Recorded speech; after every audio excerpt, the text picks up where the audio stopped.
Yo, yo, yo, yo, yo, yo, yo, yo, yo, yo, yo, yo, yo, yo, yo.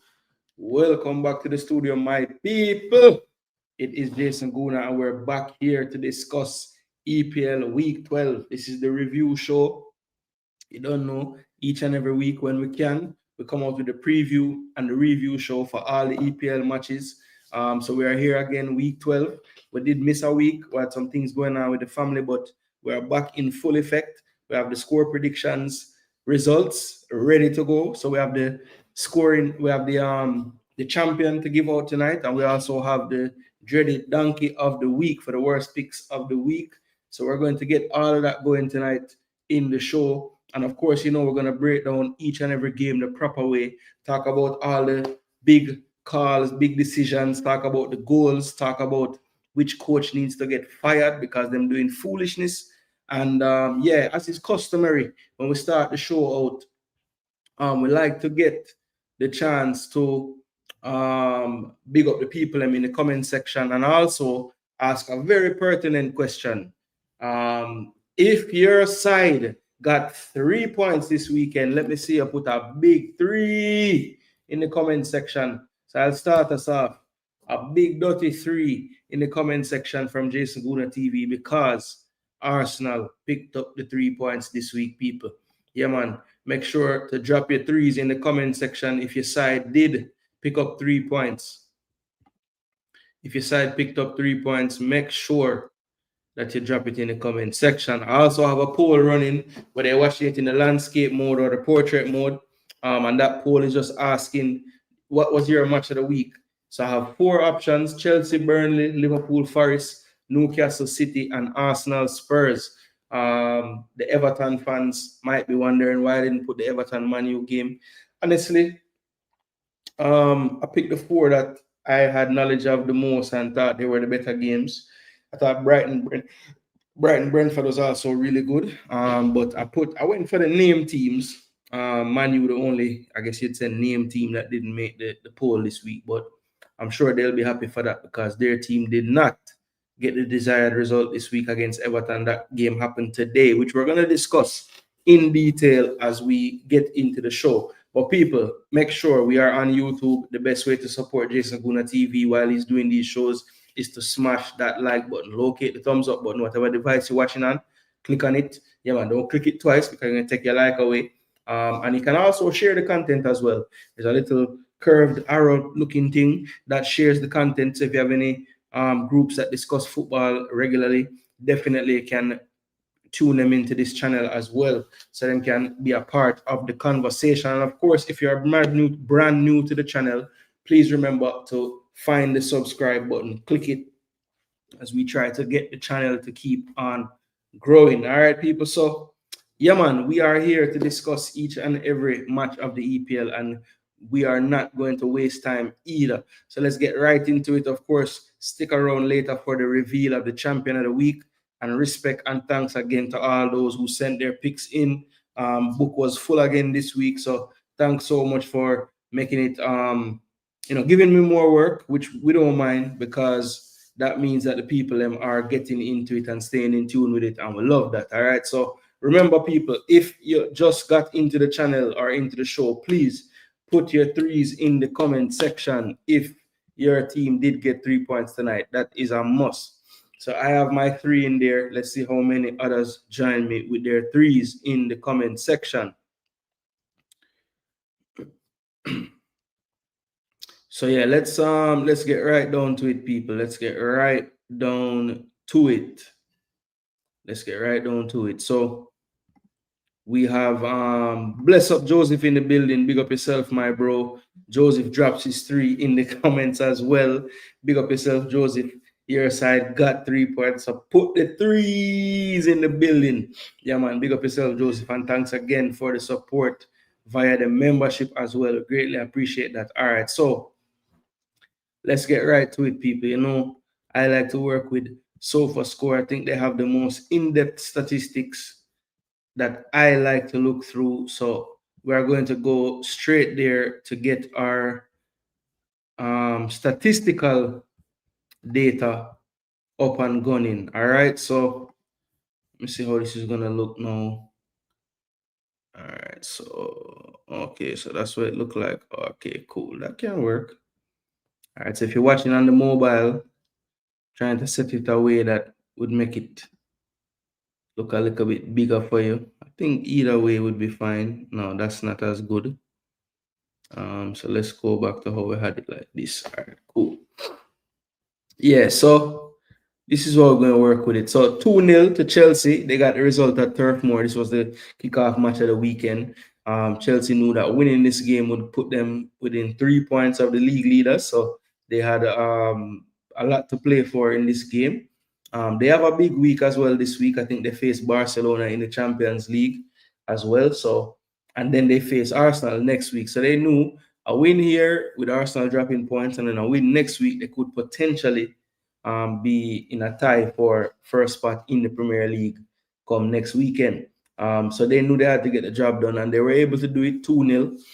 It was a drawn-out, hard-fought game. Burnley did have their spells. I thought Burnley started the game the better team. But once Chelsea got into their rhythm about the 15, 20, 25th minute or so, I thought they were basically in control of the game for the most part. Apart from a few little spells in the second half, I thought Chelsea really did dominate the game. This was the lineup Chelsea started out, and you could see that Maresca did have one eye to that game in midweek and the Arsenal game next week, because he went with Andre Santos to start the game. We did not see Caicedo besides on the bench. We know Lavia is out. So maybe his thinking was we need to make sure Caicedo is good for the next 2 games. Enzo was injured out coming into the game, but he started and played the whole 90 minutes, so he's perfectly fine. And I saw on the back line as well, I was expecting to see Malo Gusto play, but Reece James got the nod, but he was off at halftime, and Badia Shield came on. So he was even kind of shielding Gusto as well. Could see him playing both of the fixtures coming up, as well as Moises Caicedo and Estevao, who he's really been turning to in the Champions League so far, and all other competitions. He's still there waiting in the wings to face Barcelona in the week. So Maresca, we saw last season with him navigating the Conference League the way he did. Didn't really overtax the players. Basically use his squad up in the midweek fixture, and he's been doing the same in the Champions League since that Bayern defeat.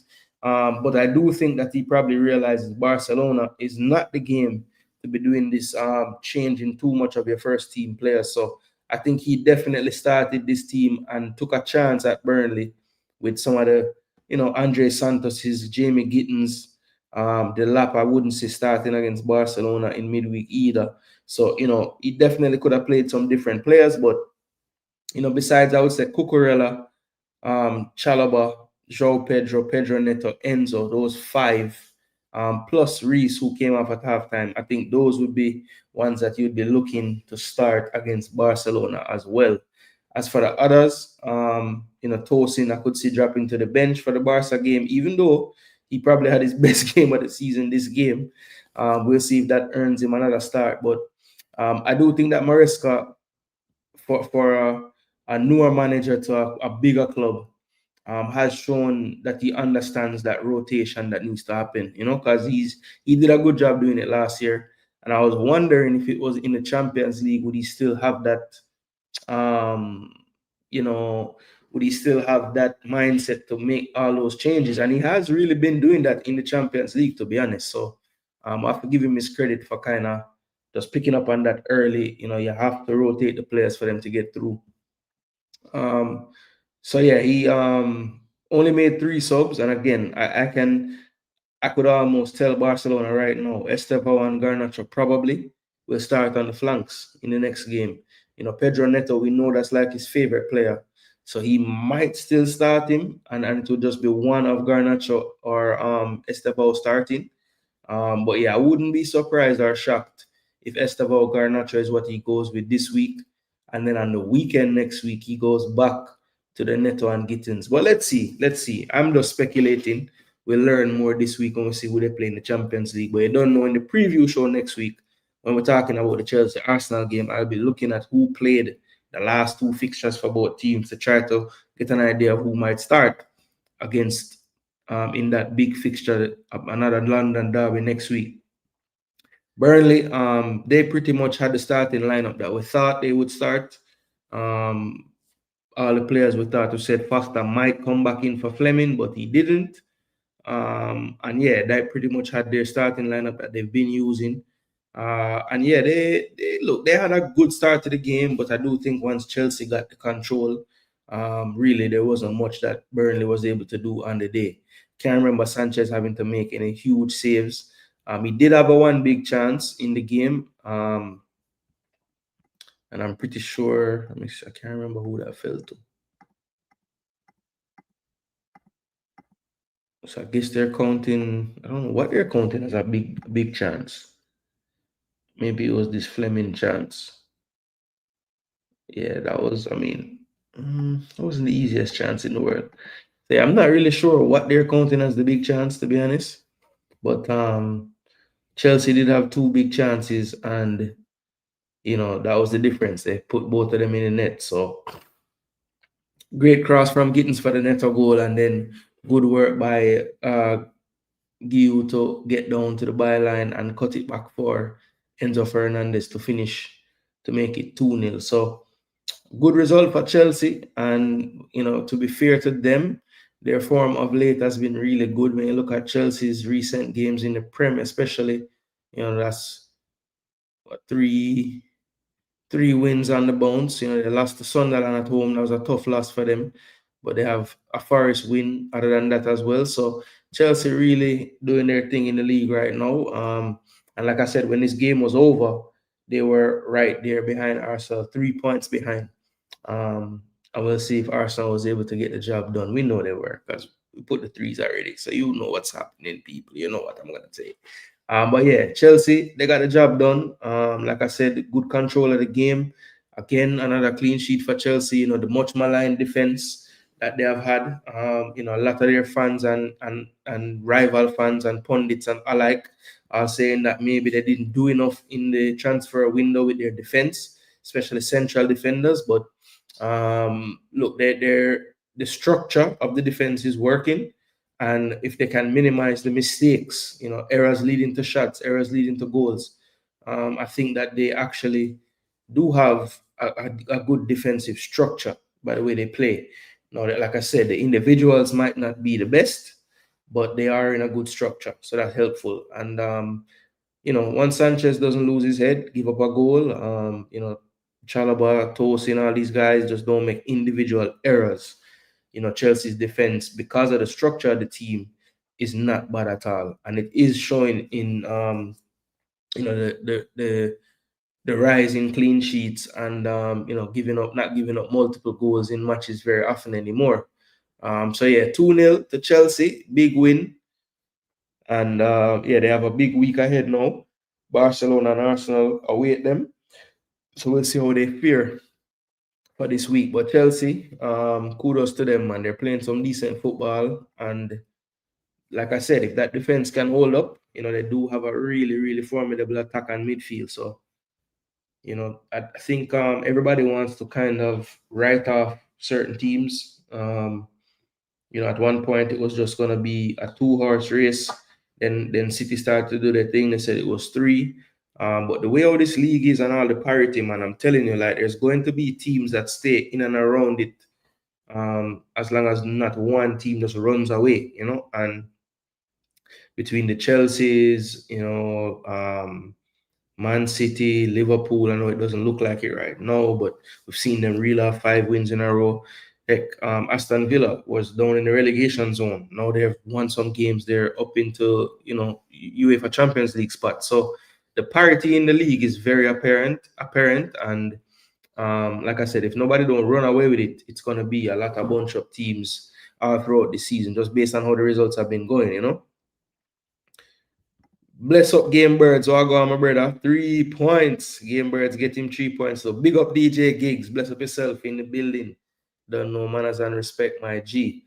I'm gonna take these off the screen because probably blocking what's going on. All right. So the next game, people, Bournemouth and West Ham. And this one started out probably the opposite of what most of you guys thought. I did think that going into this game, West Ham was on the form of their season so far, and Bournemouth was on the worst form of the season. And I had a feeling that Semenya might not play. He didn't. And anytime he doesn't play, Bournemouth is not nearly the same. Now, West Ham made it look like they were just going to dog walk the game after Callum Wilson scored his second in the 35th minute. The first goal, it must be said, Petrovic needs to do way better there. To me, it was a goalkeeping error more than a good shot. Should be keeping that one out from such a long distance. But the second goal, he can't be faulted for. And Callum Wilson basically showing the Bournemouth fans what they would have seen for years from him, with a great turn, back to goal, swivel, and finish, all in like one motion as well. It was really, really good finishing by Callum Wilson. And they went into halftime with that 2-0 lead, even though Bournemouth came really close towards the end of the first half to equalizing. Eventually, they did get a penalty after a clumsy challenge by Kilman, called for handball after sliding on the ground, and basically, was going to get beat and just move the ball with his hand while sliding. That one was given. Tavernier blasted it in, and then in the 81st minute, Enes Unal, just recently back from injury, he got a brilliant pass from Senesi, breaking the lines into the box, and the turn and finish was exquisite to make it 2-2. And to be honest, Alphonse Areola, yes, he must have been the man of the match. This man was saving everything towards the end of that game. I think he had like 3 point blank saves in the last, after this goal went in to make it 2-2, he had like 3-4 point blank saves to keep it at 2-2. So Nuno not getting a loss, so 2 wins on the bounce and then a draw. So 7 points from 9, definitely their best spell of the season. And Bournemouth continue to wobble in terms of results, but to be totally honest, on the balance of play, I have to say Bournemouth probably deserve to get all 3 points, but you have to convert those chances, or else things like this will happen to you and you don't get all 3 points. But Alphonse Areola definitely earned his player of the match. I know it's just the match rating from SofaScore, but I'd be surprised if he didn't get the man of the match in the stadium as well. Let's take a look at the stats overall for the game, though. So you see the expected goals way ahead for Bournemouth, 4.05. So to only score 2 of those, definitely it wasn't just them not being clinical. It was just really good saves as well. And I'm talking like point blank, wicked saves, 4 big chances for them, none for West Ham. So the predatory instincts of Wilson really getting them on the score sheet twice. You see the disparity in shots, 28-5. 10 saves is what the keeper made. None on the day for Petrovic. Like I said, he should have saved the first goal for sure. Way more corners for Bournemouth as to be expected. 414 more passes attempted. My gosh. Did West Ham touch the ball in this game? You see the yellow cards and everything. Shots on target 10-2, so even a big margin there. They missed 2 of the big chances. Bournemouth, of course. I know West Ham not create a big chance. What was their XG? 0.65. The whole game played in West Ham defensive third, just about half the game. You see the touches in the opponent's box as well. My gosh, final third entries, I'm sure. A big gap in both. Yeah, 95-49. Jeez and peas, 95 injuries. Wow. Look at all those passes in the final third as well. So Bournemouth really and truly should have won this game. And you see the difference in goalkeeping. I mean, almost 2.5 goals prevented for my boy the name Areola. And on the other flip side now, negative for the goals prevented for Petrovic. So that means he must sell out the goal basically. But yeah, really good game though, entertaining. But like I said, Bournemouth will look back at this one as 2 points drop, because even though they went down 2-0, they were so dominant in this game. Even in the first half, it was pretty much them dominating possession, but it was kind of even based on chances. But the second half, look at that, just a completely different story. And they really did deserve to get more than those 2 goals on the day. But at the end of the day, Areola had a blinder, and you have to give him his credit. So more points dropped for Bournemouth after the hot start to the season. and they keep sliding a little bit further down the table as the weeks go on. But they're still playing some good football, and they do have Semenya to come back. Before the international window, I was planning on commenting. Make sure you mention the 3 points thing that you always do, but man's didn't forward. Oh, yo, my bad, bro. Wait, so when you side with me never there, it's like a planting gigs. Bless up, Float. Hope all is well with you, my G. Yeah, man. Big up yourself, Float. As a matter of fact, Float, did you send me the pics and I never get them this week? Because I thought I checked all devices or all areas that might have it, I might have missed somebody, now that I'm thinking about it. Let me see.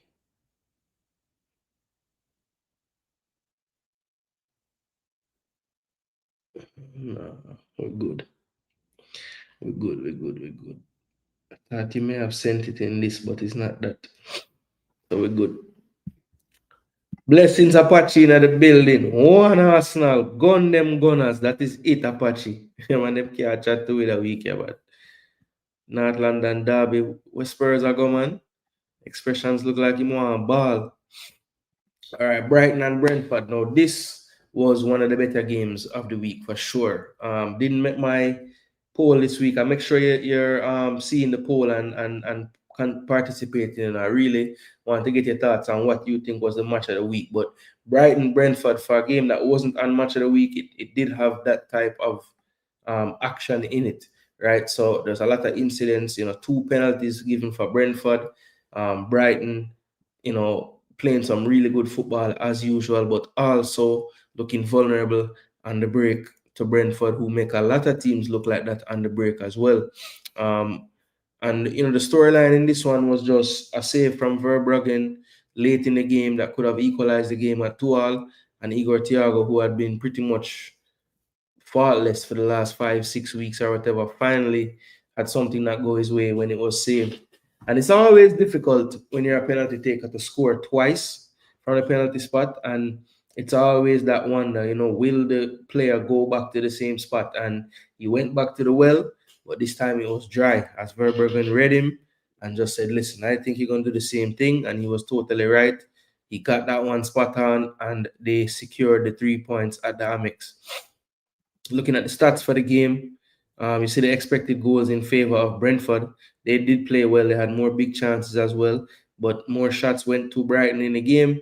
You see the pass discrepancy. Brighton definitely, as expected, wanted to be the ones with the football, the protagonists on the day. And Brentford totally happy in their mid to low block. And they would just take advantage of counter-attack actions and set pieces, which they always would be able to do. You see the shots on target very even, 5-4. You see the big chances missed, and that's where Brentford really lost it. 2 big chances that they were unable to convert, and easily should have gotten at least a point out of this game. But one of those was the penalty, and they did have one in the run-up play as well that they missed. Final third entries 59-42 in favor of Brighton. And you see the aerial duels on the match day. Dribbles as well, crosses, long passes. Yep. You see the goals prevented stat this time. It's Brentford, Kelleher, the one that is in the negative. You never want to see that. Almost a full goal prevented on the day by Verbruggen. So you could see where the goalkeepers do have a say in which team actually win the match based on how good they are in the game. But yeah, that's the full stats basically. You see the percentage, which we would expect from a team like Brighton against Brentford. You see Brighton starting lineup. The Kuiper looks to have lost his place to Kadioglu on that left side. Gomez, when he came off though, they just pushed Kadioglu, that Swiss Army knife player that he is, up onto that left flank, and they brought in the Kuiper to play left back. The front four has been pretty consistent of late. Gomez, Ruta, Welbeck, and Minte. And Minte again got 2 fantasy assists, 1 real life assist to Welbeck for the first goal, and that was quite a goal, I must say. What a pass from Minte and what a finish by Welbeck. And that came after Welbeck missed, I would say, 1 really clear chance and 2 like half chances basically. But he definitely finished off the hardest one, catching it with his left foot on the half volley and tucking it into right inside the post. Then Hinselwood came on off the bench after a long injury layoff, came back, I think, right before the break, but he came in this time and did get a goal, top of the box. Bit of a miss hit and a bit of fortune, but definitely that went to him being brave and trying the shot anyway. So he earned that luck that he got by trying. But yeah, after that, Brentford did a good job of staying in the game, trying very hard to get back in. And one shot that was pulled down from across by, I think it was, not sure which player pulled him down, but he was pulled down in the box. And when Igor Thiago stepped up, there was, most of us thought there was only one end result, a 2-2 draw. But Verbruggen came up big. And like I said, Igor Thiago had already taken a penalty and literally did the same exact thing, routine down to where he placed the ball. And Verbruggen was ready this time to stop it. So that preserved that 3 points for Brighton. And it was a big 3 points for them because, like I said, this Premier League is so close. At any time you can get a 3 points on everybody else, you'd be surprised how far you might jump just from that 3 points. And of course, we'll look at the table before the show is over so you guys can see what is really going on there. I will always mention every time I see West Ham struggling that they did get a manager that win trophy, but the fans want to think they're a top 3 club. For real. Arsenal didn't get 3 points. It's a wonder if he did go, they're going to say 1 point instead. No, man, that week them would have say, yo, all who get them 3 points at 3, I'm going to sort of for quiet, No worry, man. I don't think every week from now till the end. And if I see the next time we drop points, you see if me not run out, then you can know it's a conspiracy I go on. Because I can't, every time that happen, something I go on with my family. Okay, cool. But just want to make sure I know me mess up float. So yeah. I hope everything good with the family and thing as well. So yeah, me just still want to make sure. Because I know say me did see some other message the other day and I never think I did miss any, but I just still want to make sure. Right now we're selling players and find ways to play some good football and stay in the EPL. Yeah, man. Even the boy will give away the first penalty, Baliba. He might play a bag of foolishness this year, but I mean you can see the talent in the kids. So they'll probably sell him to soon because it look like he want to leave. I think he wanted to leave in the summer, but them either the money never right or them just never want to do it so close to the end of the window or whatever the case is. But you're right, their scouting network is top notch, man. Them find players out of nowhere, then them wicked. You see them are playing, I said, damn, how them find over there? How them even find this baller? But Welbeck continues to score goals, man. How much goal the man gone in them last game them? Tuchel, I watch. So that 1, 2, 3. So him gone 5 in him last 5 Premier League games. And if you go back to the last 7, him gone 7 in him last 7 Premier League games. So this guy is not joking around with this thing this right now. And I play wicked this season, man. Trust me. And it's not just this season too. He's been good since last season. Really consistent since last season. And Igor Thiago finally showed that him human. Him never scored a second penalty. But yeah, like I said, it's tough, man. When you took a penalty already in the game, it's tough. Big up Martin. What go on, bro? Hope all is well, Darren. Yeah, man. Big up Darren Martin. Every time. Big up yourself. Chelsea playing mind games. Hope Barca pressure them. Big up Skull. What go on, my bro? Yo, may I have your name right down on the list, I'm going to get no score, Skull. But you don't know next week again. Webb's a baller. He's on fire for Brighton. Yeah, man. Danny been a good baller, man. But this is the most consistent he ever been with the goal scoring. When you look on this season and last season so far. Yeah, man, finishing gone to our next level. Movement in the box, wicked. Always was a good technical link-up player, but I always felt like it would drop down in the box for him. But in a more experienced stage of his career, man, figure it out, brother. Yeah, man, a wicked baller, man.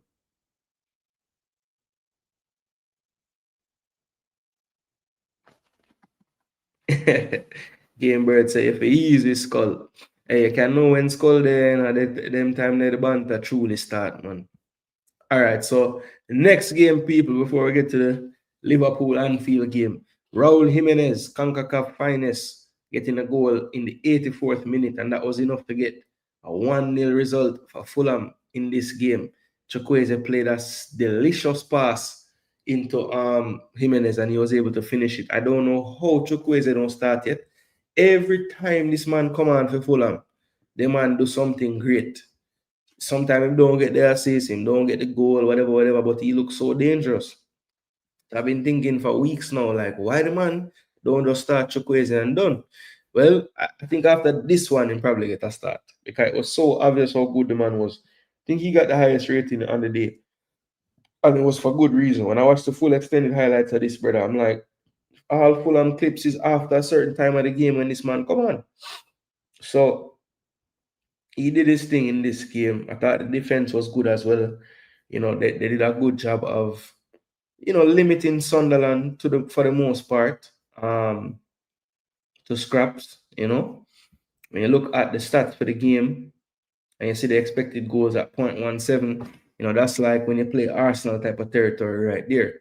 You know, that under 0.2, 0.25 for an entire game, no big chances, only 4 shots. And I don't think, yeah, they had 2 of them on target, but nothing really forced Leonard to go crazy with no save that I can really remember. Maybe I'm just not remembering right now, but don't remember any of these shots being so. That was a good save from this shot. That was a good save. So that probably was the toughest save. That probably was the toughest save. The Traore shot in the 39th minute. I did make a good save on that one. Other than that, Xhaka, that was a decent reaction, but should be saving that. But yeah, that's pretty much it, man. Fulham got the 3 points. You know, Sunderland was flying, and then they got the point against Arsenal, which, you know, great point for them. And then, you know, they were going into Fulham Craven Cottage, I'm sure, feeling confident. But yeah, they just didn't really create enough in the game. That's just the bottom line. They were not creative enough. They didn't make the set piece, long throw situations really tell. Fulham was really prepared for that, and they defended their box really well. That Bassi and Anderson were just tough to get through. And yeah, Fulham got the win 1-0. They don't really care how they get these wins. They just need wins. And after losing to Everton before the break, you know, they have had a run of games that was really tough. 4 losses in a row. They are still in the EFL Cup when they beat Wickham on penalties. They beat Wolves and they lost to Everton, and now they're back from international break with a win versus Sunderland. So they Fulham definitely is a Jekyll and Hyde team, and they've been like that for a few years now. You don't know which one of them going to turn up. They usually play the top teams pretty well, but it's the teams around them, the teams below them in the table. You're just not really sure what kind of performance you're going to get. I don't know why they're so inconsistent, but they've always been like that. This game, I think only one person got the score correct, and that was Coach Edwards. But Coach Edwards missed out a lot of picks, so he couldn't get a chance to win this week. But he had a decent start. Kind of wish I could have got to see the rest of his picks because he might just have won. But yeah, not many of us went for this Fulham win, man. I think Duke had a Fulham win, and Pristine and BBK. Everybody else that played this week had either a draw or a win for Sunderland. So a lot of us were really wrong. I went for the draw as well. Yep. So Fulham Sunderland, you know, not the game that you would want to rewatch. I don't think it was one of the more entertaining ones for the week. But Fulham 1, Sunderland 0. Is this a sign that Sunderland might be going back down to earth? Well, we just have to wait and see in the next coming weeks. Now, this game was definitely the shock of the weekend, I would think.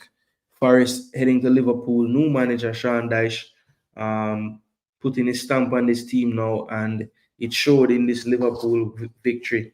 Forest 3, Liverpool 0. So they did the double over them last year, but last year at Anfield, they were only able to win 1-0. Well, this time they tripled it. I said, okay, we're going to drop 3 at your yard. Storylines here, you see the starting lineup. Isak, another game, another anonymous performance. Fans definitely at some point going to start to lose patience with this and the output that he's been giving them. But I just feel like this midfield, man, the Gravenbergs, McAllisters, these guys just aren't at the level that they were last season, and it's really hurting them. Kirkes did get the start this time over Robertson, did poorly. So by 68th minute, Robertson was on for him. Konate did come off in the 55th when the coach went a bit more attacking. But Isak only lasted, 68 minutes, very ineffective. And he did get the youngster on for Curtis Jones late as well.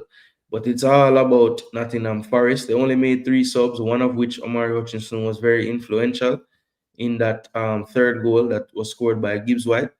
And Callum Hudson-Odoi, Ryan Yates, they came on late just to see out the victory. But Nico Williams, Murillo, Milenkovic, Savona, all 4 on that back line, plus the goalkeeper.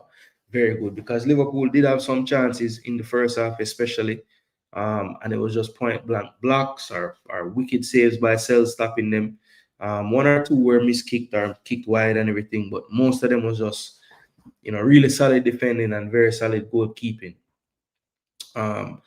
Sangare, Anderson, very effective in the pivot, and then when you add Gibbs White, adding that guile, energy level in that midfield, I think this was definitely a day where Nottingham Forest, if they didn't win the midfield battle, they definitely more than held their own. Endoy and Dominguez and Jesus starting as the 3 closest to goal. But Omari Hutchinson really looked sharp when he came on off that right-hand side. Did have another chance in the box as well. Good quick feet shot. It was blocked though. But yeah, he's looking sharp. Maybe can get more minutes in this Premier League team. I think Dyche does realize that he has a player there. Now, Arne Slot, people, we have to talk about Arne Slot a little bit. Well, all right, first, before we talk about Arne Slot, I have to touch on the referees and this whole interfering with play offside thing. So, Murillo first goal, right? Dan Endoy was clearly blocking the man vision. Now, when the shot taken it going where it went in, it could have been nobody in the way and just a shot on goal with the keeper standing where he was standing, and no way he can save it. But at the end of the day, what I need to find out from these referees making these decisions is like, what is more important? Is it more important that like the offside rule was broken, or is it more important that the keeper wouldn't have a chance to save it anyway? Because to me, it doesn't really matter whether the keeper had a chance to save it, because that's not really in the wording of the rule. It doesn't say, oh, he's not offside if the keeper has no chance to save the shot taken or whatever the case is. That that's not in the rules anywhere. So let's not make up a rule that don't exist. Let's just read the rule for what it is. And I just think the wording needs to maybe be cleaned up, because there's a line that says about deemed to have interfered.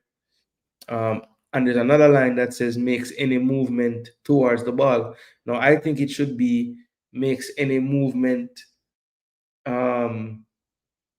has to move based on where the ball was traveling. So even if you're moving to evade the ball, they need to clear that up. Are you moving to evade?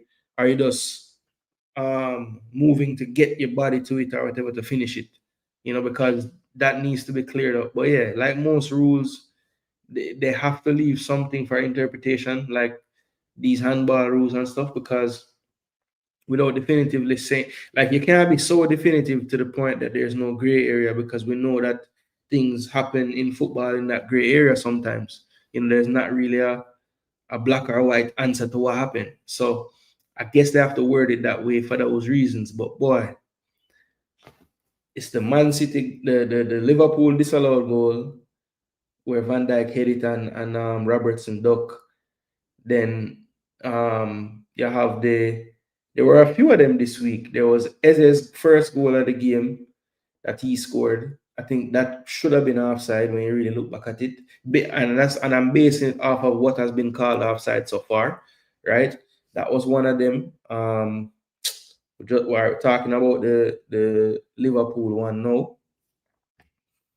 I know there was like another one too though that was very obvious as well. Same kind of situation. It will come to me. It will come to me. Barca did tomorrow him say, bro, may they cancel it because I was late. The first game did already play. Ah, all right, cool. I feel away, my bro. We get the win. Did you saw Liverpool game this week? So what's your thoughts on how they play? I didn't saw the game. Yeah, so look, I didn't get a chance to watch the whole game. So I can't give you the in-depth analysis I really want to, but I've read articles and I've watched the extended highlights of the game. And to me, brother, Liverpool, what I want people to do is go back to some of those wins they got last year, especially towards like, well, not even any part of the season. Just look back at some of the wins and the highlights from the games and the wins they had. Teams were pressuring them just the same. Allison and Kelleher, them making rotted save. Konate and Van Dijk blocking ball.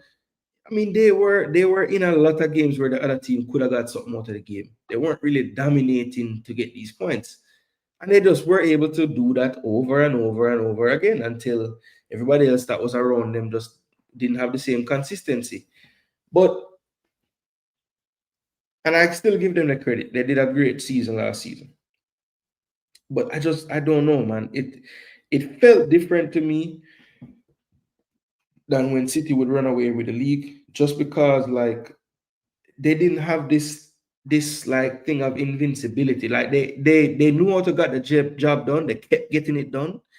But yeah, I don't remember them dominating. You know what I mean? And maybe I'm just making that up, but I don't think so.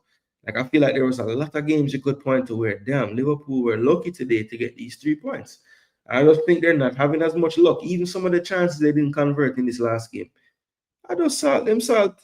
I mean, McAllister clutched the ball clean as possible, and like out of nowhere, a man just go into that space and get the ball cleared. You know, and any other day that ball go right in the goal, but not that day.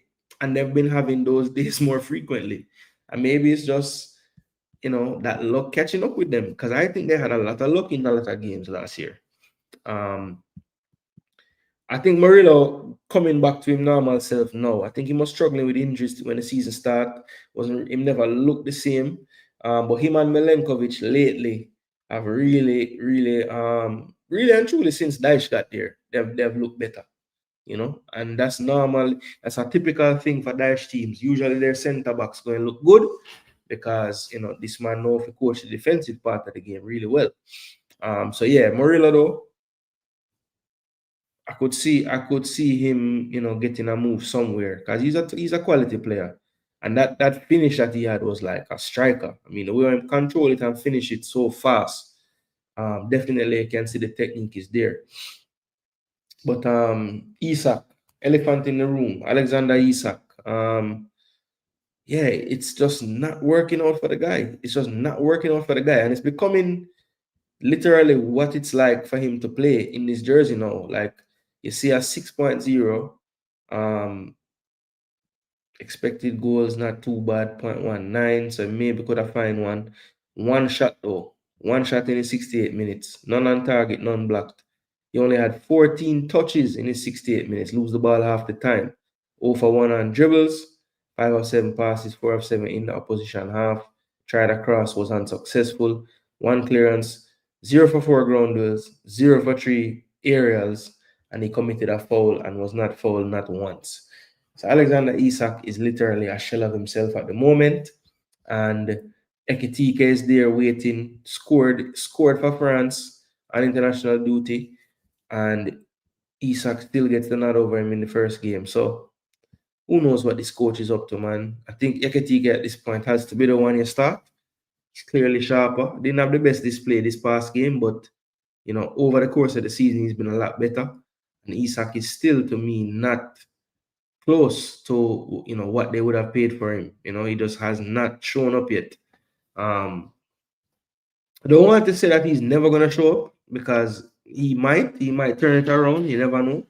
But boy, it's not looking good right now. I did say last season that the team was built for him, so I would wait for this season to see how good the coach. Okay.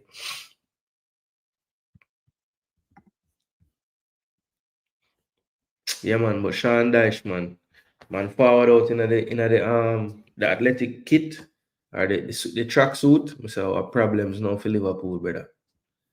Man, I plan for yell and sweat today. And the man go there and get the 3 points, man. Liverpool did have almost two expected goals, did create a big chance, but Liverpool of last season probably would have created 4 or 5 big chances in a game like this. They had 6 more shots total. Shots on target though, you see Forest with a 3 shot on target edge. Liverpool did miss their one big chance. It's probably McAllister getting saved right at the mercy of the goal. Look at the entries though. A lot more for Liverpool, but just not doing enough. 88 entries and one big chance. Not a good ratio. 0.67 goals prevented. Alisson in the negative. And I've been telling you what that means earlier. Both teams did have one error leading to a shot though. But yeah, Forest definitely improved under Sean Dyche, and the guy who left Paris, gone to West Ham, has improved them. So Nuno proving to be a good hire by West Ham, and Sean Dyche so far proving to be a very good hire for Nottingham Forest. So I don't think this would have won my match of the week, but definitely the most shocking result of the week was that 3-0 Forest over Liverpool. And the Liverpool fans right now don't know what to think. Arne Slot obviously won the league last year, so I don't know if they could get rid of him, but boy, it's not looking good. I mean, to have 6 losses from the first 12 games after winning the championship is kind of crazy, and I think that's some kind of record as well.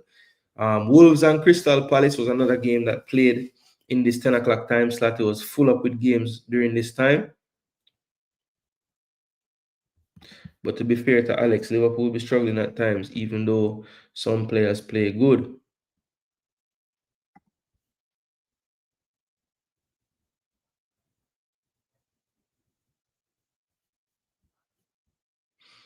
Yeah, man, the coach not doing anything. Murillo are the boss. I like him skill set. Yeah, man, Murillo is kind of a throwback, like a Brazilian that actually play like in Brazilian, like not afraid to even use skill to defend. But yeah, he's a very solid player, man. I used to think he need to lose a little weight, but I think that's just his body type because he ain't slow. With all that, heaviness that him look like him have, him not slow at all. Crystal Palace, new manager bounce was incoming for Wolves, they thought, but Rob Edwards wasn't able to get the job done. He fell 2-0 Crystal Palace at the Molineux. Palace with goals courtesy of Daniel Munoz and Yeremy Pino, about 4 or 5 minutes apart, got them the win. And it was a deserved win, to be honest. Palace had more than their fair share of chances, and Wolves, did create a few little chances as well. But Henderson was up to task to make sure that those didn't score. And Wolves wasn't the worst showing, to be honest. I mean, the 2-0 is not great, but it was not the worst showing by them. I've definitely seen them play worse games. They even had the higher expected goals and they create 2 big chances, obviously missing both of those.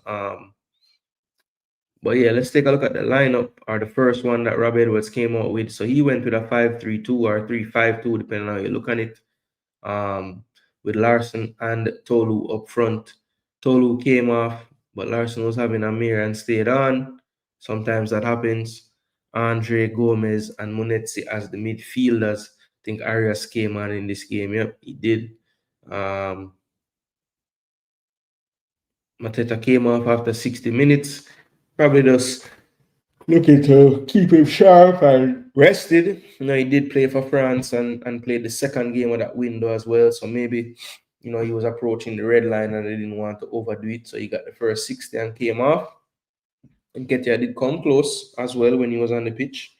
So yeah, good utilization there. They have a Thursday match and then a Premier League match again. So, Glasner knows that they're in for a lot of running in their legs. Only concern really probably going into the midweek and next week fixtures is Chris Richards did have to sub off in the second half, and it looked like an injury. So need to see if that's short or long term. But yeah, Crystal Palace, quietly right there in the mix, back up into the top five, I believe, with this result. So Crystal Palace gets yet another victory, and Wolves still yet to get any victories in this season in the Premier League, at least. Then the final game of Saturday was one of my favorite games for the weekend, not necessarily because of how the game ended, but just based on how the game was played. It was such a back and forth basketball game. Honestly, no exaggeration, both teams could have probably scored six. I swear. I swear. Big up, big up, big up, big up, big up, Jagans. Yeah, man, every time. At times he be playing like an attacking midfielder. Yeah, man. The way how the man play football is like he's attacking, I swear. Even when he's defending, it's just he's gonna use skill as that's his thing, Manchester City and Newcastle. And I was kind of torn on this one. I went with a draw. I didn't think Newcastle would be able to win, but I was mighty close because most of you went for the draw or the Man City win. Most of you went for the Man City win, but in the end, that wasn't enough for Man City and Newcastle. It was a bit tough on City based on how many chances they would have created in the game to not get anything out of it. But at the end of the day, you got to convert, and apart from a few times Nick Pope making some good saves, most of these are just misses on the part of Man City. I mean, Foden literally got two simple chances for him, couldn't finish them. Haaland got a few as well. But it just wasn't meant to be on the day for the team, man. They could not get that second goal. And they did take the lead. No, sorry, they did equalize very soon after Barnes scored his first through Ruben Diaz. And then literally the next attack, Newcastle score again. And that was a brace for Barnes. And he definitely needed that boost of confidence. I just think Barnes is such a confidence player. And he usually, when he scores, he starts to score in bunches. So, watch out to the rest of the league because I feel like this guy is just that way, man. When he scores some goals, he usually scores more goals. And then he always ends up getting injured at some point when he's scoring the goal. So, for his sake and his career, hopefully he can stay fit. But yeah, Harvey Barnes started the show, 2 goals. That Bruno was immense again. TR has proven to be a wicked signing. Tonali, Joelinton, Bruno. If you look up the stats on Newcastle wins, can bet you any money those three start the games that them win. And one of them probably missing when them don't win.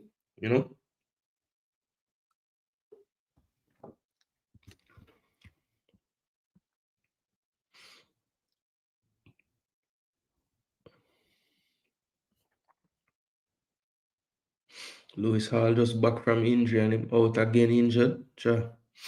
Livramento is a big return though. Very, very good player, man. Wicked player that. Wouldn't be surprised if him get a look in for the right back slot in the England squad. I'm gonna fight with Spence and Reese, I think good to go from him fit, but the other one, I think Tino and Spence are gonna fight it out. Unless somebody just emerge from now till World Cup, which is possible too. I don't see them out there yet, but I can fall out of nowhere still. But yeah, this game, I thought the first goal that Barnes scored, was it the first goal?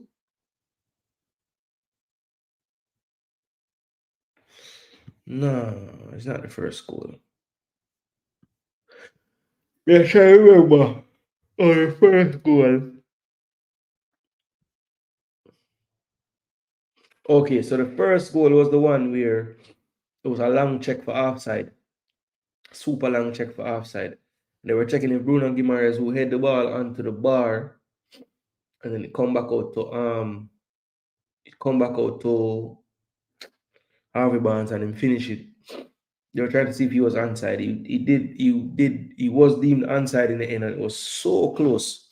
So close. Um And then the second goal, why can't I remember how the second goal go?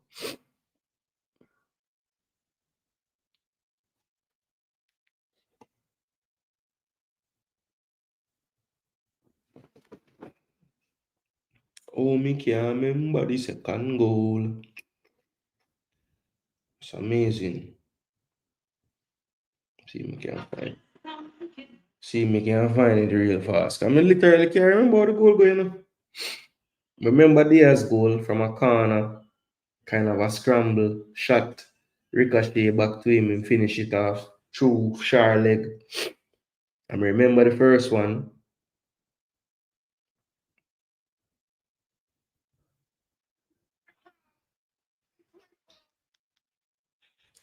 Hold on, the people, man. I see how the second Harvey Barnes goal go. I can't remember. Like me, I draw a blank. Seriously. Okay, whipped in. Okay, so that was the second one. Okay, so may I mix up the goal them. So the second one is when them did have to check forever. And the first one, let me see. Oh yeah, brilliant, brilliant, brilliant. The first one, bad. 1-2, Barnes, Guimaraes, back to Barnes. Yeah. Then that one, yeah.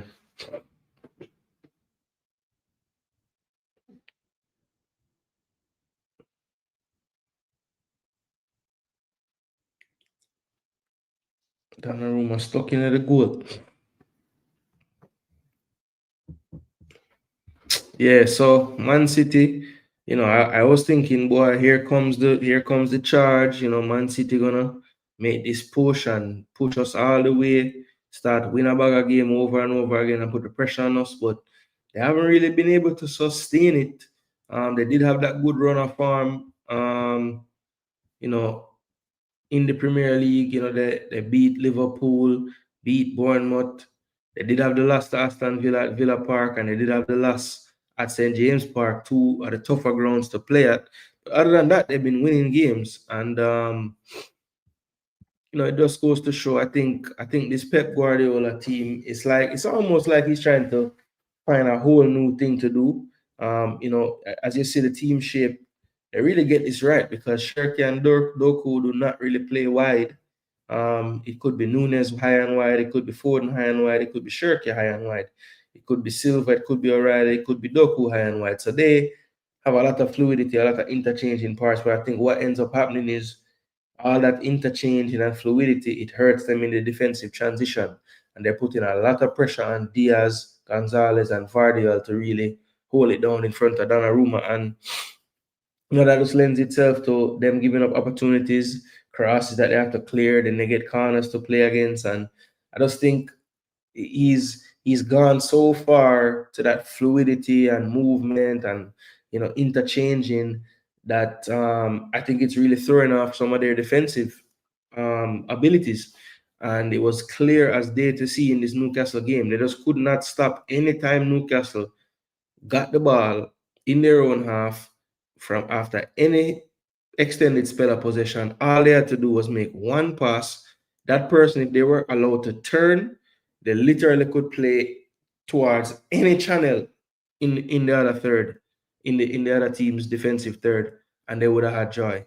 They could even close their eyes and just kick it into the channel, and they would have had joy because it's just not enough numbers back, and you can't cover two runners when it's just two people, right? It's not possible. It's not possible because those guys don't really want to leave that central area so much. So once you pull wide, which they're going to be reluctant to go all the way out there with you, just play it down that channel. They ain't going to go out there. They can't. They have to kind of stay grounded to that middle as well because they don't have any support or help. So yeah, I just feel like he's gone this suicidal all-out attacking thing, and it's really hurting them because Diaz has lost a step. He ain't the Diaz he used to be, and well, I shouldn't say he lost a step, but Diaz isn't as dominant as he once was. That's fair to say. And Vardial, for me, is an attacking defender. I mean, he can defend, yes, but he's not a great defender. He's just very technical and can go forward as a defender. So yeah, I just don't think the personnel kind of match how he's trying to play. You don't have a Kyle Walker anymore to kind of save you when you do that crazy all-out attacking. So I just think he's gonna have to find a better balance, Pep, because he's so heavily weighted towards the fluidity, the movement, the attacking, that it's like he's just neglected defending. Like it's just, and you're not gonna have the ball 100% of the game. It ain't gonna happen. So yeah, I just think Pep trying to reinvent again when he probably don't even need to. Just do what Pep does. Do what you're used to.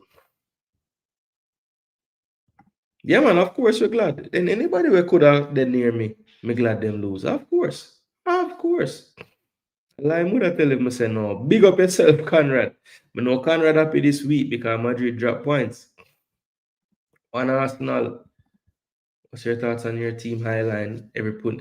Yeah. Look, Hansi Flick doing something similar with Barcelona. I mean, it's clear. And if a team really study up, you can pick that apart, bro. You just have to have the discipline. Big up, coach. Boy, they are going good enough with the little pick them where you give me, but you should have given the rest, man. You might have win. Big up, Sherman. Big up.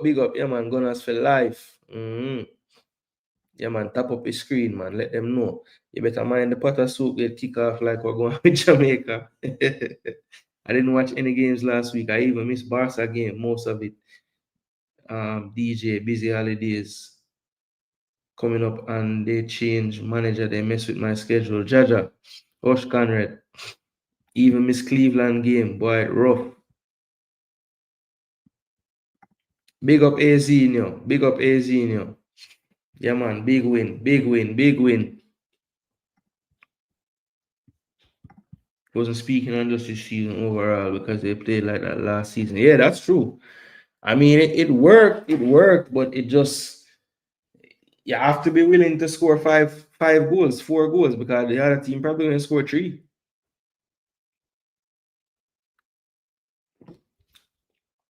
Azinho said we would win an EPL this season.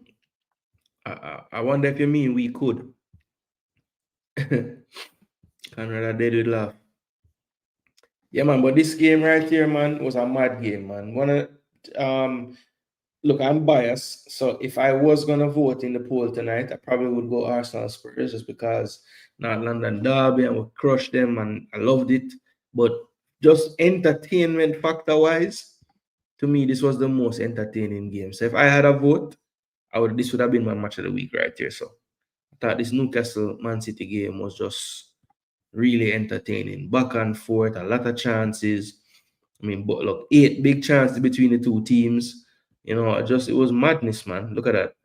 2.5, almost 2.5 expected goals for both teams, 5 total in the game. And the storyline made sense based on how they play. City had more shots, more possession, more pass attempts. But when it came down to it, Newcastle was more clinical. 5 shots on target, it was 4 for City. And yeah. I can't even call them more clinical. They missed 4 big chances, but City missed all 3 of theirs. So there you go.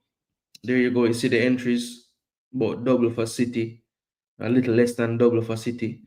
You see the goals prevented there. Not bad from Donnarumma, really kept them in it. But Pope in the negative, he's not gonna like that.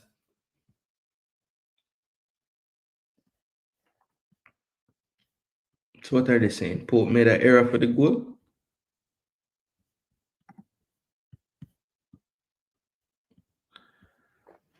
Wow. Yeah, I mean, I guess he tried to control it and it went back out to the guy, but it's a bit harsh. But yeah, Harvey Barnes, Brace, Diaz, the equalizer, but that joy didn't last very long. And, Pep did try to make some changes, made a triple sub. I thought Bob was really, really into the game, had some chances that he created and everything.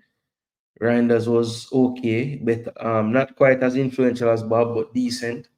And Savinho was wild. He didn't really have it yesterday. Or wait, 2 days ago.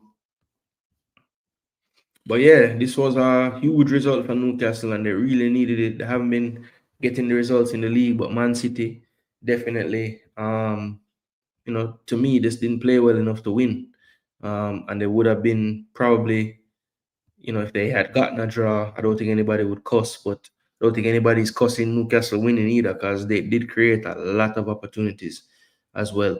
All right, Aston Villa over Leeds, and Leeds hasn't lost much at Ellen Road this season, but Morgan Rogers said, listen, I'm not get nothing today. And he took over in the second half, scoring early after a good substitution by Unai Emery at halftime, bringing in Marlin for Buendia, who had been playing really well so far in the last few weeks, but had a quiet first half. And then Matson, Fadinia, the normal change when they're losing a game, likes to bring on Matson for that attacking threat down that side. But Marlin immediately into the action, put in a good low cross, and Rogers beat his marker to flick it into the back stick. And then the second goal by Rogers, what a beauty. The old side foot knuckleball technique. And I think the keeper was expecting it to curl towards him. It did some madness and went the other way in the air. And it was just superb technique, just over the wall and dipping back down. And it needed to be that way because it was right on the edge of the 18-yard box. But yeah, Morgan Rogers, really and truly been having a quiet season in terms of numbers in the Premier League. But, it was almost as if he was due for a big day. And just happy that I was able to have him in a few draft leagues and get some points. And I was thinking about getting rid of him, to be honest, but I saw the Leeds fixture and I said, okay, let me just wait till him play Leeds at least. And I was glad I did that because he got a brace and I could see him kicking on because Villa's form has gotten better. He has gotten more influential. And, if Villa's playing better, he'll get more chances to score. He'll be involved. As long as him foot not broke, I think Unai Emery plays him. So, yeah, you don't have to worry about rotation with him. So, yeah, he's a good asset. He's a good asset. Yeah, man, my heart is made of Teflon. Where is Odegaard? Well, Odegaard was in the stands, Zinho. He was not fit enough to make the bench. Talk about how Arsenal spent 5 years to build a team that will win the league for the next 5 years with ease. Well, that's the hope. That's the hope. I mean, I think the way how Arsenal has been built and the money we spent and all of that, I would even say there will be people out there that will say, one title ain't good enough for this team. So Arteta better know if him get over this hurdle and get a league, the next hurdle gonna be, hey, I have to win more than one with them player, boss. So it never ends. Yeah, man, come on, you Gooners. What will happen to City previous number goalkeeper in January? Do you think he will leave City? I would welcome him at Chelsea. Oh, you talk about Ortega? So Ortega not gone? He's still there? Hold on. There. Yeah, man, Ortega is still there to backside. So him the injured?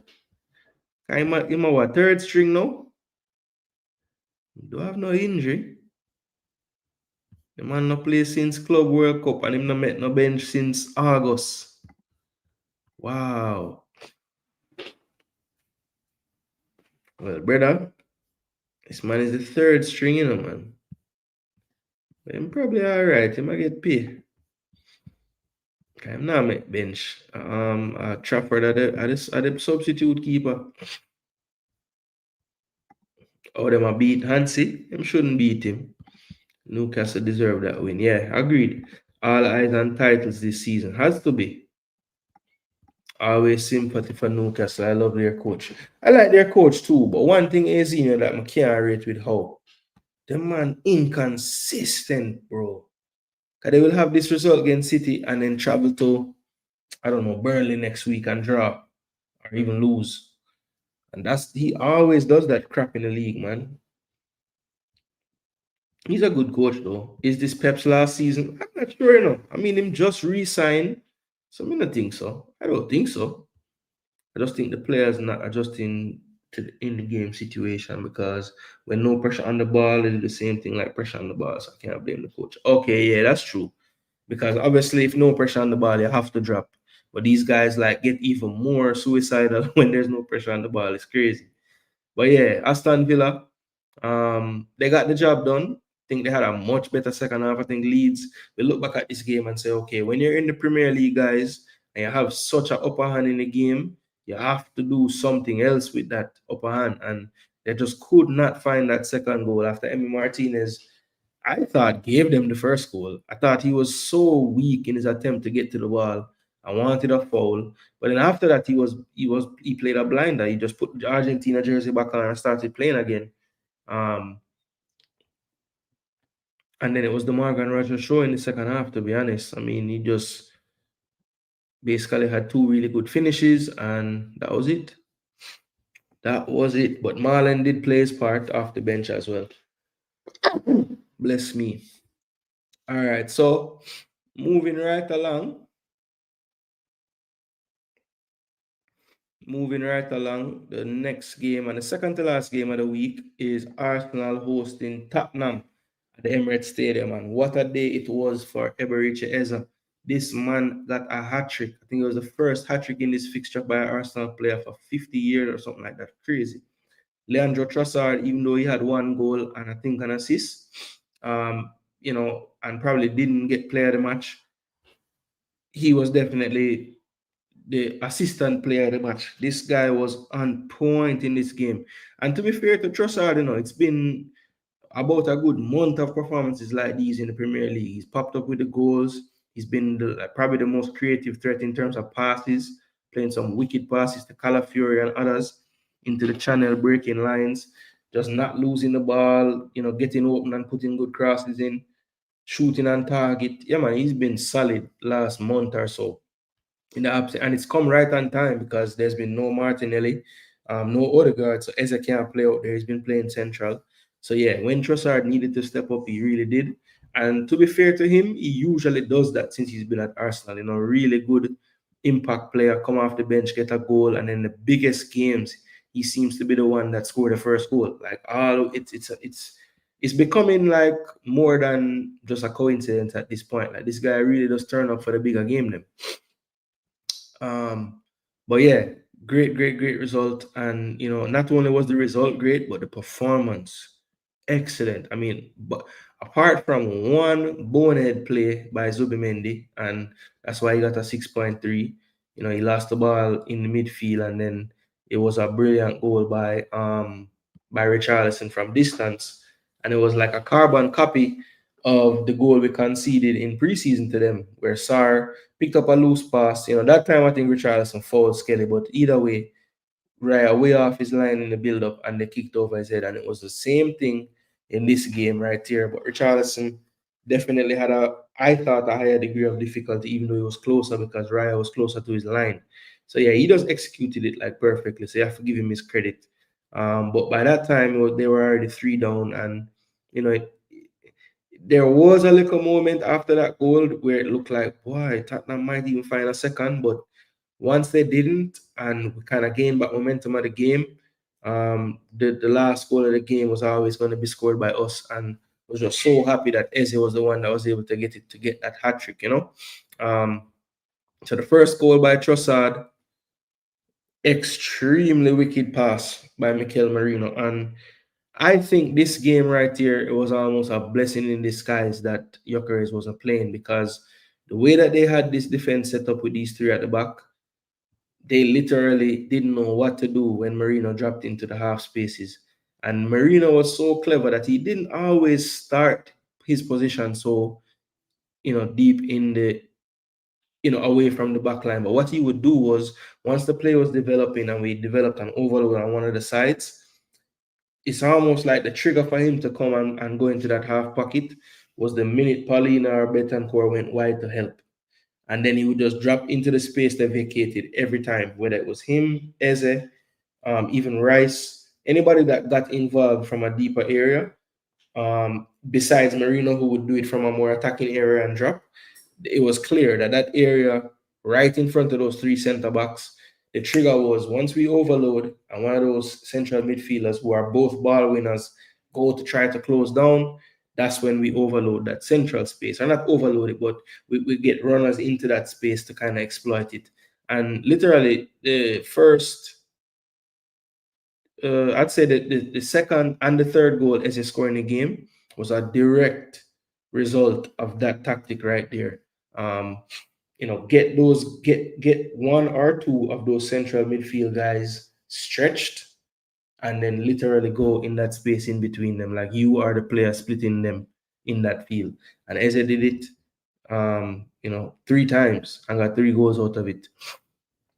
They did ask Eza after the game, like, which one was his favorite goal, and I have to agree with him. That second goal right after halftime, the way how he was able to take that ball and hit it with his left foot, basically, it was so great when he decided to hit that ball, because it was kind of like, he didn't give the keeper time to really like read when he was going to shoot or anything like that. It was just, and then he struck it so cleanly with the right amount of curl to get it inside the post.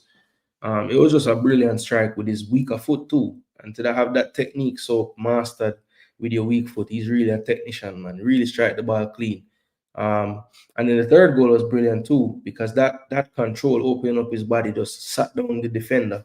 Then he had the composure to just curl it around the keeper when many would have probably went for the blast there. He just kept his head and just placed it beautifully around the keeper. So Eza, I want to say even at halftime of this game, talking about football with some of my peers, and one of my friends who's an Arsenal fan mentioned, he said, Eza really hasn't shown up in a game yet, like big time, since he been here, like, really dominate a game. And I was saying to him, well, to be fair to Eza, right? I don't think that Eza is the type of player that's going to dominate a game for 90 minutes. Now, what Eza will give you is 4 or 5 brilliant moments in one game. But I don't think he's the type to just constantly get on the ball and, but he just has a knack and a timing of when to appear. And that was under full display in this performance today. And even when he said that at halftime, I said to him, but think about it. Didn't Eza give us what we want? He had that scoop pass to Rice in the first couple of minutes that really should have been a goal, right? An assist for him. And he had the first goal or the second goal of the game. So those 2 moments really should have given us 2 goals. And I said to him, I said, listen, if he can do what he's been doing and just provide more of those little moments, then he would be doing what we bought him for. But I think the big thing, one of the big talking points, I think, right now is what the heck happens when these players come back. So Odegaard wasn't on the bench. Madueke did come on in this one. Martinelli was on the bench but didn't play. Gyökeres didn't make the bench. Havertz didn't make the bench. Jesus didn't make the bench, and Magalhaes, of course, out. Didn't make the bench either. But yeah, when Martin gets back, like, how can you move Eze out of that role right now? Because Trossard is playing well. Martinelli was playing excellent before he had this last little injury, right? And Saka and Madueke will probably marshal on the right. So where does Odegaard play? He doesn't start. He can't, because you cannot take Eze off the pitch. I think the one thing was, boy, maybe Eze don't have the pressing and organize the press as much. But even this game, you could see Eze getting more and more comfortable in our defensive structure and our defensive approach. He was more influential, tracking down players. 1 foot race I remember he had with Kudus. Man just run past Kudus and get the ball. So like he's even growing in stature in the parts of the game that I thought he would struggle to play under Arteta. Because Arteta don't like having passengers out off the ball. Everybody has to put in the work. I'm a Chelsea fan, but Arteta has gotten this season in the bag. I'd suggest taking Champions League and our local titles. Cut it is there for the taking. I rate Arteta as a manager, yeah, F. Well, most of the Arsenal fans don't rate him. I wouldn't say most, but I'd say it's about split. Half don't rate him and half rate him. Or maybe even less than half rate him. I think some are kind of not indifferent, but some are kind of like still saying, listen, for me, he's at a tier of coaching that he can't surpass until he win the league. So we'll see how people think if he does get over the line.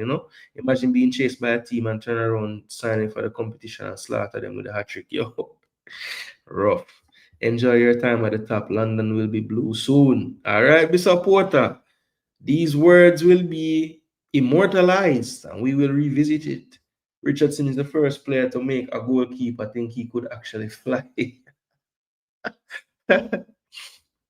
Is Declan okay? He looked tired all much. Yo, you know, I have said this about Declan Rice for like since he's ever come to Arsenal because obviously when a player go to your team, you watch him even more intently.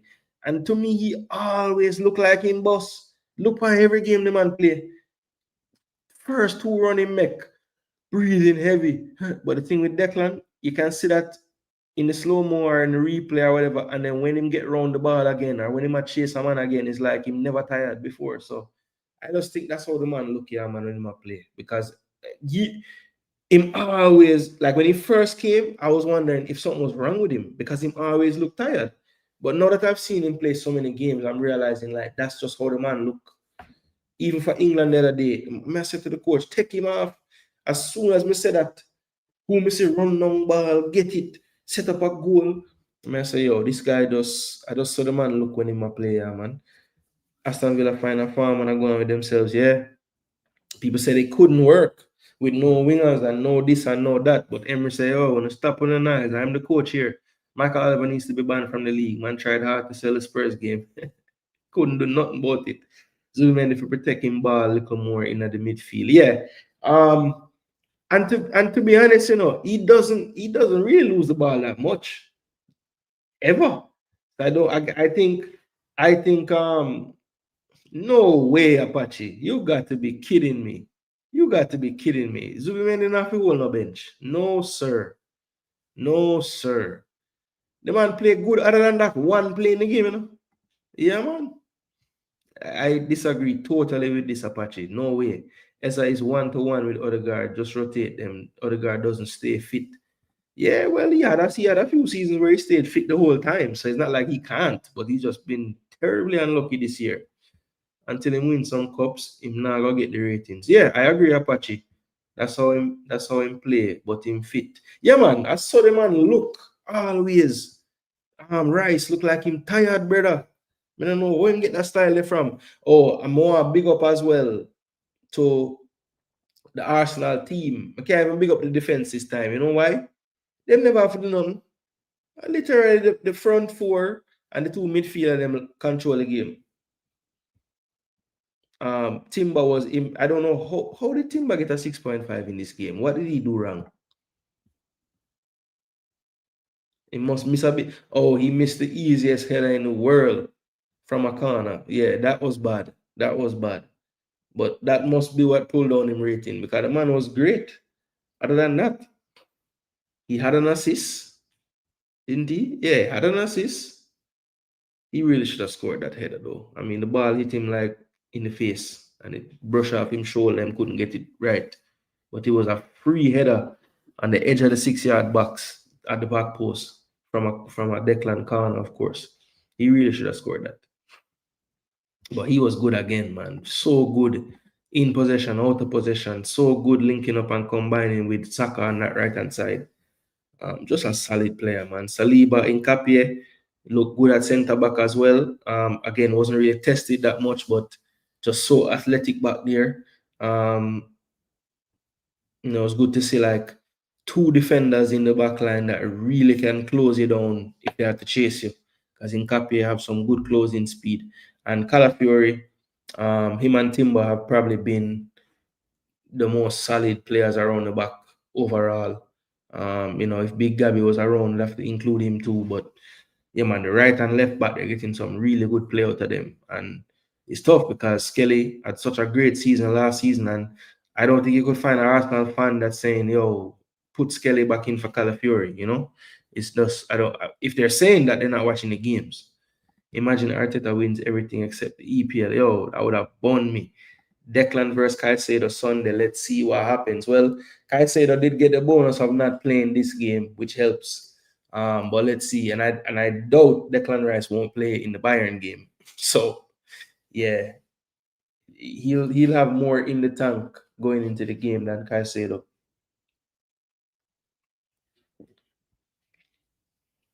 But yeah, man, Arsenal, that to me, this was the best performance of the season by Arsenal. And I just hate that it got blemished with that one little play that Zubimendi gave away. But talk about just dominating. You know what I mean? It was a dominating performance. There's no other way to say it. Look at the expected goals, 0.07. Like they didn't do nothing, they didn't have anything, they couldn't do anything. How many shots them take? 3 shots all game.